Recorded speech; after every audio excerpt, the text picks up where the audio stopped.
Welcome back. You're watching the News Hour special edition with me, Kritsween Valian. Well, 3 years after a mob of anti-CA protesters went on a rampage in Amroha, the court has finally convicted 86 people and ordered the DM to recover damages worth 4.27 lakh rupees from them. This is the first verdict under the Uttar Pradesh law for recovery of damages from those indulging in violence and arson. Uttar Pradesh government has, remember, promulgated the Recovery of Damage to Public and Private Property Act 2020 after the anti-CA protest to create a mechanism for the recovery of damages during any protest or a riot-like situation. The Yogi Adityanath government has welcomed the Meerut Tribunal's order and has said that the court order will be implemented at the earliest. Listen in. देखिए, उत्तर प्रदेश राज्य में हम कानून व्यवस्था को और मजबूत कर रहे हैं। माननीय न्यायालय के निर्णय का हम सब स्वागत करते हैं और उत्तर प्रदेश राज्य में हर स्थिति में हम कानून के राज को मेंटेन करेंगे। इसको लेकर बड़ा पॉलिटिकली सवाल उठाया गया था उस वक्त। निर्णय पर पॉलिटिकल कुछ नहीं होता है। पहले सीए एनआरसी में विरोध जो चला था होता रहा है, अब कोई चर्चा नहीं है। कानून जो तोड़ेगा उसके खिलाफ कड़ी कार्रवाई होगी, हमारा ही प्रतिबद्धता है। तो कोर्ट के इस फैसले को कैसे देखते हैं आप? स्वागत योग्य कदम है और कोर्ट ने अच्छा निर्णय लिया। It is very welcome step. If people, because of their social, political, religious objectives, damage public property, then they have to pay for it. This message will go in long run for good for society, that you have right to protest, but not damage public property. The opposition, on the other hand, has called it a repression of the basic rights of people. We play out some opposition reactions coming in. Amroha में CNRC के जो fighters थे उन पर कार्रवाई करते हुए जो रिकवरी सरकार ने किया है, ये पूरे तरीके से अनुचित और एक ऐसी कार्रवाई है जिस पर सुप्रीम कोर्ट ने पहले ही रोक लगा दिया है कि उत्तर प्रदेश की सरकार ने सीए के मूवमेंट में जो लीडर शामिल थे उनकी जो प्रॉपर्टी को रिकवर किया है वो गलत है और उनको वापस दिया जाए। फिर एक सुप्रीम कोर्ट के आदेश को साइडलाइन करते हुए एक ट्रिब्यूनल बना के लोगों की जो प्रॉपर्टी की जा रही है, इसकी समाजवादी पार्टी घोर निंदा करती है। All right, we have Karan Verma who continues to stay on with us. We also have Mr. Danish Qureshi, political analyst, joining us live for the second debate on the News Hour edition. Mr. Qureshi, my first question is to you. Now, in a first such verdict, a tribunal in Meerut constituted under the Uttar Pradesh Recovery of Damages to Public and Private Property Act 2020 has ruled that 86 is a big number. These many people will now have to pay a fine of more than 4 lakh rupees to the Uttar Pradesh government for damaging public property during the 2019 anti-CA protest. Now, given this verdict, don't you think this could act as a path-breaking verdict in terms of recovering damages from the culprits? इसमें दिक्कत क्यों है किसी को? देखिए, दिक्कत की बात नहीं है कुछ भी इसमें। मैं तो सिर्फ इतना ही कहूंगा कि सबसे पहले तो आप मुझे ये बता दीजिए कि किसी भी आरोपी को उसको कन्विक्शन देना काम जुडिशियल सिस्टम का है या स्टेट का है। आप मुझे ये बता दीजिए कि जिस स्टेट अगर जिस किसी को भी कल्प्रिट्स मानकर उसको पिनलाइज करेगा, उसके ऊपर फाइन लगाएगा, उससे वसूली करेगा, तो क्या इसी एविडेंस के आधार पर जुडिशियल सिस्टम उसको कन्विक्शन दे देगा? या अगर कोर्ट ने किसी को इक्विटल दिया तो फिर ये स्टेट का और कोर्ट का क्लैश कहां जाके लीगल टर्म में खड़ा रहेगा? We want to know this from the UP government. Yogi Adityanath ji and the government of Yogi is saying that कि हम कानून और व्यवस्था बनाना चाहते हैं. He had withdrawn his cases against himself. Like this he wants to establish law and order in UP. पर 2017 में supreme court ने बोला कि वो बहुत कंसर्न्ड है, ये जो जिंदगियां ऐसे loss of lives, damage to public property, ये जो बार बार दिख रहा है एजिटेशंस के टाइम, सुप्रीम कोर्ट ने 2017 में सेंटर को बोला था कि ऐसे कोर्ट्स हर स्टेट और यूनियन टेरिटरी में होनी चाहिए कि अकाउंटेबिलिटी, ऐसे गुंडागर्दी की अकाउंटेबिलिटी फिक्स हो पाए। तो ये तो टॉप कोर्ट की ओर से आया ना अंदेशा सर। तो लेट कोर्ट डिसाइड। मैं तो यही कह रहा हूं कि अदालत को ही फैसला करने दीजिए ना। मुझे देखिए, मेरी बात सुनिए, आज तक अदालतों ने जहां जहां जरूरत लगी है वहां पेनल्टी दी है, वहां फाइन किए हैं कि भाई आपको इतने साल की सजा दी जाती है और इतना आपको फाइन पे करना है, या इतने साल की और आपकी सजा बढ़ जाएगी। तो कोर्ट को करने दीजिए ना। मैं वही तो कह रहा हूं, जो सेपरेशन ऑफ पावर हमारे यहाँ है उसको क्यों ये कैप्चर करना चाह रहे हैं? Why they want to take in their own hand? There is a high chance of innocence being framed by the state. given this verdict? Karan Verma, how would you respond? You know, first of all, this is coming from the court. So I didn't get him when he said court se aane dijiye. It is come from the court. The Yogi government is now going to implement the order. Now, Christine, how did this all start? Because the Recovery of Damage to Public and Property Act, when this came, how did this come? A lot of people have asked this. In 2007, it was the Supreme Court that took suo motu cognizance of the riots and hartals, and it formed a committee of two people. One was Justice Thomas and Advocate Fali Nariman. And they came up with two observations, two findings. One, identification is important, and second, recovery of damages is important. And I am so glad that the Yogi government, which is a stickler for law and order, actually implemented the two. They put out the posters, which was important to find out, because let's understand this, identification is the first step of a successful prosecution. And now, as per law, this trial went and the court came up with this law, followed this law of recovery of damages and passed this order. So where is the problem?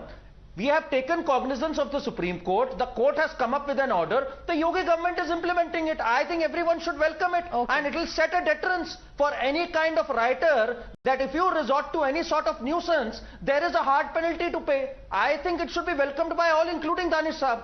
Absolutely. Danish साहब क्या कहेंगे? क्योंकि सिर्फ anti CA protest ऐसा एक incident नहीं था. हमने देखा है अग्निवीर जब स्कीम अनाउंस हुई थी तब भी बहुत ऐसे प्रोटेस्ट हुए थे.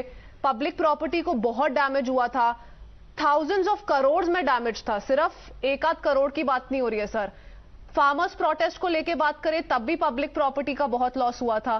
तो क्या एग्जाम्पल सेट करने के लिए हर स्टेट को ऐसा एक स्ट्रैटेजी अडॉप्ट नहीं करनी चाहिए? क्योंकि ये कोर्ट की तरफ से आया. कारण कह रहे हैं कोर्ट की तरफ से आया, स्टेट इंप्लीमेंट कर रही है. प्रोविजन स्टेट ने क्रिएट किया है, बट रूलिंग तो कोर्ट की है ना सर. देखिए दिक्कत क्या है, The problem with Bharatiya Janata Party is that they always want to hide behind the court. मैं यही कह रहा हूं, मैं ये नहीं कह रहा हूं कि इस तरीके का मामला नहीं बनना चाहिए, लेकिन आप मुझे ये बताइए कि ये जो अभी मैं क्लॉज पढ़ रहा था रिकवरी का जो पूरा एक्ट है, इसमें आपने जिसके ऊपर चार्ज लगा दिया, he has to prove himself innocent. अब आप बता दीजिए, कानून हमारा ये कहता है कि जब तक उस पर गुनाह साबित नहीं होता, जब तक वो उसको बेगुनाह के तौर से ही ट्रीट किया जाएगा. तो ये दो कॉन्ट्राडिक्ट चीजें आपके सामने खड़ी हैं और आप कोर्ट का आशय बता रहे हैं. तो आप बताइए कि आपका जो नीयत जो है ना, आपकी नीयत कटघरे में खड़ी है. मैं ये कहता हूं कि अगर कहीं कुछ भी रिकवरी करनी है उत्तर प्रदेश सरकार को, तो वो उसी मामले में जाके ज्वाइन कर सकती है कि भाई ये राइट्स के मामले में इतना सारा डैमेज हुआ है, हम ये चाहते हैं कि इन्हीं से ये रिकवर भी किया जाए. अल्टीमेटली द मैटर जब सेटल होगा, जिस दिन उसका जजमेंट आएगा, उस दिन कोर्ट उसको कंसीडर करके करेगा वसूली. आपको क्या परेशानी है? आपको इतनी जल्दी क्यों आ गई है? सुनिए, let me allow to complete. आपको इतनी जल्दी क्यों? साहब यही हो रहा है. दानिश साहब जो आप कह रहे हैं वही हो रहा है. अरे कहां हो रहा है? वही हो रहा है सर. योगी जी, अरे योगी जी तो अपने ऑर्डर योगी सरकार का नहीं है सर, क्रिमिनल मामले हैं, मेरा ट्राइब्यूनल का है सर. कोर्ट की बात कर रहे हैं, तो इसमें उत्तर प्रदेश की सरकार कहां से बीच में आ रही है? भाजपा का डिसीजन क्यों देखा जा रहा है? तो भाजपा का डिसीजन देखा जा रहा है, किसने इनेक्ट किया? Who has enacted the law? इनसे रिकवर करो.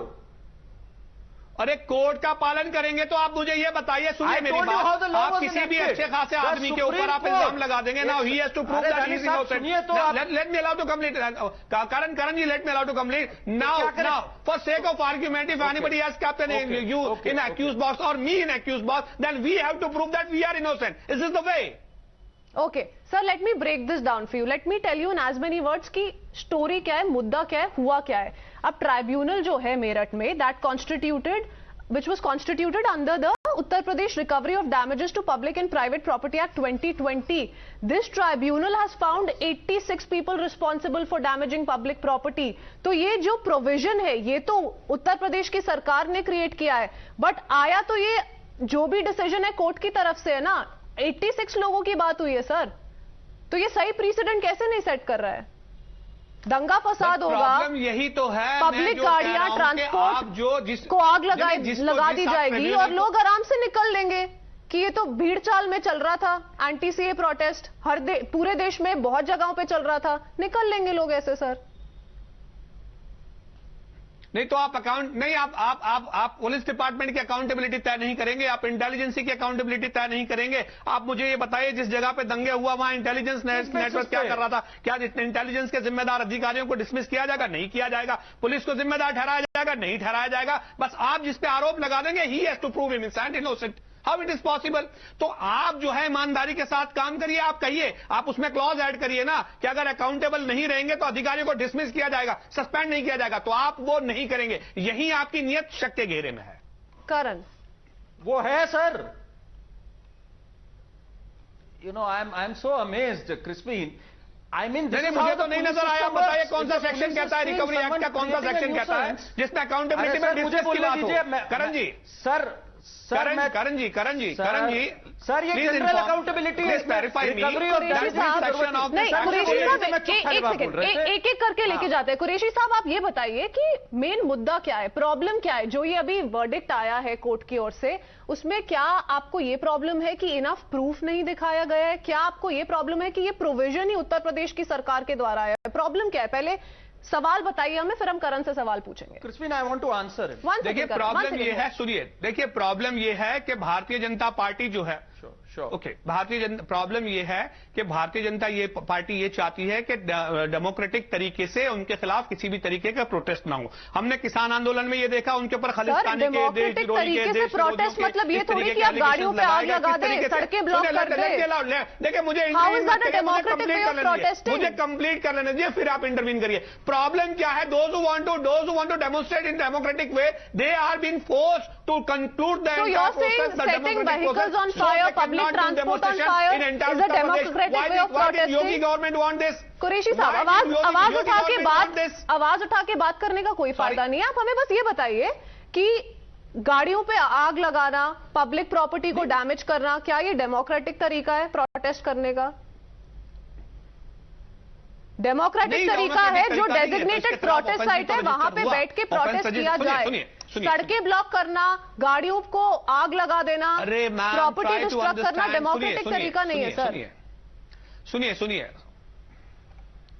सुनिए, योगी की सरकार में और मोदी की सरकार में आपको किसी भी तरीके का जमहूरी प्रोटेस्ट करने के लिए आपको पुलिस का परमिशन लेना होता है। पुलिस का परमिशन लेने का मतलब यह होता है कि पूरे प्रमाण में जो बल की व्यवस्था की जाए ताकि वहां किसी तरीके की कोई अनिच्छा घटना न घटे। उसके बावजूद भी यह घटना घटती है तो अकाउंटेबिलिटी तो हम डिपार्टमेंट की बात नहीं कर रहे, छोड़ दीजिए। लेकिन सवाल यह है कि अगर कोई भी घटना वहां घटी तो उसके लिए मामला दर्ज हुआ। जब मामला दर्ज हुआ तो पूरा का पूरा मामला कोर्ट में जाए, कोर्ट तय कर लेने दे आपको इतनी जल्दी क्यों बनी थी ये एक्ट बनाने की, और ट्राइब्यूनल बना के आप ये तय करेंगे कि डिपार्टमेंट ने या सरकार ने जिस किसी को ये कहा जा रहा है कि other state should also follow suit. आपने जिस किसी को ऐसा प्रोविजन जरूरी है, ऐसा प्रोविजन जरूरी है ताकि हर एक मुद्दे पे दंगा ना शुरू हो जाए सर, हर एक मुद्दे पे गाड़ियां ना जलाई जाए, इसीलिए ऐसा प्रोविजन जरूरी है। But I understand Karan, one second, I understand Qureshi साहब, एक सेकंड मेरी बात सुनिए, एक second. I understand if, for example, you say how